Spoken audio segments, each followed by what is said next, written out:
ป๊าดโถมือคืนนี่สุดดังสุดปังการออกทัวร์ของน้องฮักแพงครั้งนี้หน้าเวทีอาญะสุดเซอร์ไพรส์ไผจะไปคิดว่า FC แฟนคลับจะเซอร์ไพรส์มาลัยหลายขนาดนี้กราบทักทาย FC แฟนคลับของเจเบาลาวทั้งสองฝั่งโขงมาพบมาพ่อกับเจเบาลาวช่วงค่อยคำยามแรงอากาศร้อนแห้งโอ้ยเหงื่อแตกเหงื่อย่อยเหงื่อยังพัดลม2หน่วยก็เอาบ่อยู่เนาะทั้งฝั่งอีสานก็อากาศเป็นแบบเดียวกันกับฝั่งลาวนี่แหละเนาะท่านผู้ชมเนาะแต่ขออย่าให้มันมีฝนตกฟ้าห้องก็แล้วกันเพราะว่าหมอลอกหมอลำทำมาหากินต้องอาศัยฟ้าแดดถ้ากรณีว่ามือใดมีฝนตกลมแห้งนั่นหมายความว่างานยกเลิกพี่น้องสาวหมอลำก็บ่มีรายหับท่านผู้ชมเนาะดีแท้ให้มันแดดแบบนี้แหละหมอลำจึงสามารถทำการแสดงได้พบพ่อกันอีกคลิปนี้ช่วงแรงๆเนาะก่อนจะไปทำมาหาอยู่หากินก่อนจะไปพดส่วนพักเกือเป็ดเกือไก่กับมาพบมาพ่อกับเจเบาลาวสาวกรมีเรื่องเล่าอีกแล้วทั้งฝากฟังของสาวน้อยลำเพลินโชว์โดยเฉพาะคือศิลปินตัวน้อยของน้องฮักแพงนั่นเองเนาะการออกมาทัวร์ครั้งนี้ก็คือว่าพักไป2-3 มื้อเนาะในที่สุดก็ได้ออกมาทำการแสดงได้ออกมาทำการแสดงแล้วเมื่อคืนนี้เขาแสดงอยู่ใส่ฮื้อบ่แม่นแถวกทมบ่ทันผู้ชมเนาะดนจึงได้มาเทื่อนึงก็บ่คิดบ่ฝันว่าFC ของน้องฮักแพงจะขับค่าหนาแน่นขนาดนี้จนเกิดเหตุการณ์เฮ็ดให้คนอื่นตกอกตกใจพากันเบิ่งสีหน้าท่าทางของน้องฮักแพงส่งซิกไปหาเอ้ยฮักอ้ายฮักที่เป็นแดนเซอร์ที่เต้นอยู่เคียงคู่กับน้องฮักแพงคันนี้ก็ตกอกตกใจว่าเพิ่นส่งสัญญาณให้กันเฮ็ดอีหยังว่าซั่นเด้และแม่นน้องฮักแพงบ่สามารถถือมาลัยเอามาคล้องใส่คอนั่นไหวเพราะว่ามาลัยแน่นมาลัยหลายทางมาลัยทีทั้งด้านหน้าเวทีก็พอแห้งแล้วมันยืนให้เป็นมาลัยติดมือน่ะเก็บเอาใส่ถุงเก็บเอาใส่กระเป๋าจนพี่อย่างก็นุกเกอร์ซึ่งเต้นอยู่มอ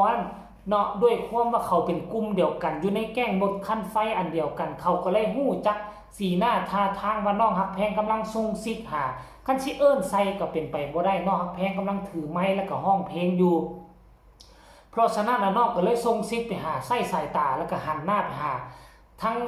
พี่นุกเกอร์ก็เข้าใจดีก็แลนเข้ามาช่วยน้องฮักแพงป้าโทษกอบเอาเอาเงินมาไล่บ่แม่นธรรมดาท่านผู้ชมเอ้ยสำหรับตัวพวกเขาเจ้าค่อยแล้วคือถือว่าเงินมหาศาล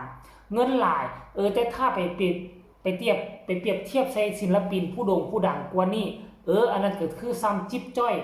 แต่สำหรับในกลุ่มของพวกเขาแล้วในบ้านฮักแล้วก็ถือว่าเป็นมาลัยที่ขับค้าหนาแน่นน้องฮักแพงก็บ่คิดบ่ฝันว่า FC จะทำมาลัยมาเซอร์ไพรส์กันหลายขนาดนี้ท่านผู้ชมเนาะจนว่ามีเขาว่ามีคำตำหนิติชมมีคำคอมเมนต์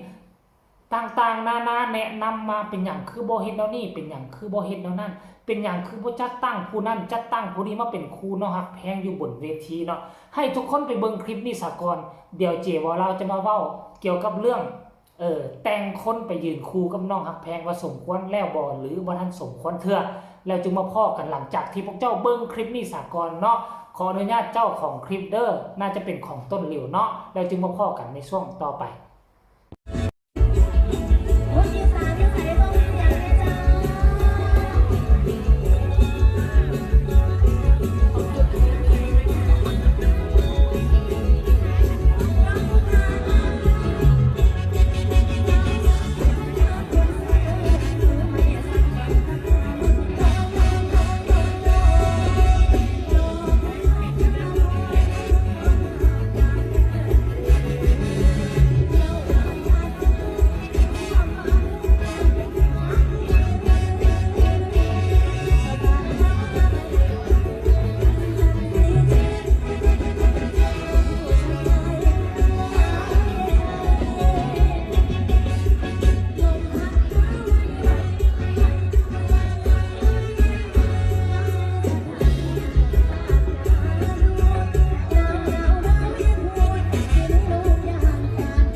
หลังจากที่เกิดเหตุการณ์แบบนี้ขึ้นมาเกิดเห็นคลิปแบบนี้น้องฮักแพง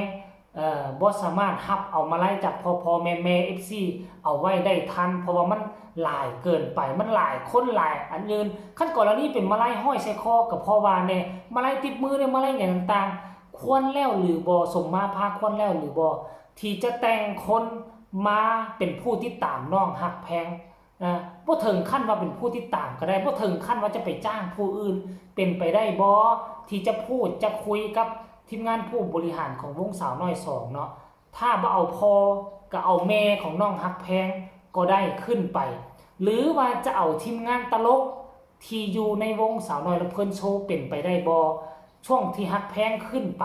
เนาะให้พี่ๆอ้ายๆเอ้ยทีมงานตลกนั่นเป็นผู้ยืนช่วยเหลือเวลาเกิดเหตุอีหยังขึ้นเนาะด้วยความว่า FC แฟนคลับบางคนก็มองเห็นแล้วว่าปัจจุบันนี้ปีนี้คือน้องฮักแพงแตกต่างจากปีกายหลายด้วยความดังด้วยความปังด้วยความว่ามี FC แฟนคลับหลายเพิ่มขึ้นมันก็เลยเฮ็ดให้ FC แฟนคลับมองว่าปีนี้บ่ได้เลยเด้เพราะเฮาเห็นจะจากคลิปนี้แล้วว่าคือ FC แฟนคลับบุกกันไปกองอยู่ทางด้านหน้าเวทีตอนช่วงที่น้องฮักแพงออกมานั่นมันหลายขนาดใดเพราะฉะนั้นแล้ว FC แฟนคลับเขาคอมเมนต์มาก็บ่ผิดท่านผู้ชมคำคิดคำเห็นของทุกคนมันอาจจะบ่ถูกแล้วก็บ่ผิดสามารถประกอบส่วนนํกันได้แล้วก็แล้วแต่ทางครอบครัวของน้องฮักแพงจะพากันพิจารณาเองเพราะว่าบ่ตามชื่อว่าคันโด่งคันดัง FC แฟนคลับหลายแล้วควรหรือบ่สำหรับค่อยคิดว่าควรแต่ถ้าว่าจะให้ไปจ้างผู้อื่นมาให้วงไปจ้างมันคงเป็นไปบ่ได้เทื่อเพราะฉะนั้นในกลุ่มเครือญาติของน้องฮักแพงเอาละก็จะลงจะพูดจะคุยกันเองขอนำทีมงานผู้บริหารว่าจำเป็นแล้วบ่เนาะถ้าว่าบ่ให้ผู้อื่นก็อย่าให้ทีมงานตลกขอให้อ้ายทีมงานตลกไปยืนคู่กับน้องฮักแพงไปจับกระตาให้น้องฮักแพงเวลาที่น้องฮักแพงได้มาไล่มือได้อีหยังต่างๆก็เอาปอนใส่กับให้ผู้อื่นให้ผู้ที่ยืนเคียงคู่นั่นแล้วก็หลังจากลงจากเวทีก็เอาให้เขากินน้ำกินใน100 200แล้วแต่ความเหมาะสมนะท่านผู้ชมเนาะสำหรับเจบ่เล่าคิดว่ามันสมควรแล้วเพราะว่าโด่งดังขนาดนี้แล้วก็บ่แน่ในอนาคตผู้ฮักก็มีผู้ซังก็มีคนไปเต็มกันอยู่หน้าเวทีก็บ่แม่นว่าคนจะฮักเนาะฮักแพงผู้เดียวบ่แม่นว่าคนจะฮักทั้งนั้นมันก็อาจจะมีคนหมั่นไส้อาจจะมีคนซังแน่ก่อนหลายเพราะฉะนั้นแล้วกันดีกว่าแก้กันเอาไว้ว่าเขาจะเฮ็ดหยังให้น้องฮักแพงหรือบ่มีการดึงกันหลายศิลปินหลายคนเจอแล้วได้กระชากลากดึงกันบางครั้งกระชากลากดึงโดยความฮักความแพงโดยความหมั่นไส้ก็มีเพราะฉะนั้นแล้วกันดีกว่าแก้1อันมากันไว้เพื่อเกิดเหตุให้ต่อน้องฮักแพง2มากันไว้เพื่อน้องได้มาลงมาไล่คือค่ำคืนเมื่อคืนนี้เฮามีตัวอย่างให้เห็นแล้วเพื่อจะมีคนมาช่วยเหลือน้องเพราะน้องต้องได้ร้องเพลงได้แสดงได้ acting ได้อินเตอร์เทรนให้กับบรรดา FC แฟนคลับบ่แม่นว่าจะฮอบแต่มาไล่ห่วงแต่มาไล่แล้วการแสดงมันก็จะแสดงบ่ได้เต็มเม็ดเต็มหน่วยอันนี้เป็นความคิดความเห็นของ FC บางส่วนแล้วก็เจบ่ลาวก็ประกอบความคิดความเห็นส่วนว่าจะปรับปรุงแก้ไขแนวใดนั่นก็แล้วแต่ทางวงแล้วแต่ทางครอบครัวของน้องฮักแพงดูแลกันก็แล้วกันเนาะอันนี้ก็เป็นการเคลื่อนไหวคร่าวๆของค่ำคืนเมื่อคืนนี้ของน้องฮักแพงดังๆปังๆการออกเที่ยวออกทัวร์ครั้งนี้ไปมีคำตำหนิที่ส้มกับคอมเมนต์มาใต้คอมเมนต์ฝากทุกคนกดไลค์กดแชร์กดติดตามเพื่อจะบ่พลาดในคลิปต่อไปที่สำคัญอย่ากดข้ามโฆษณาพบกันใหม่ในคลิปหน้าสำหรับคลิปนี้ขอกล่าวคำว่าสบายดี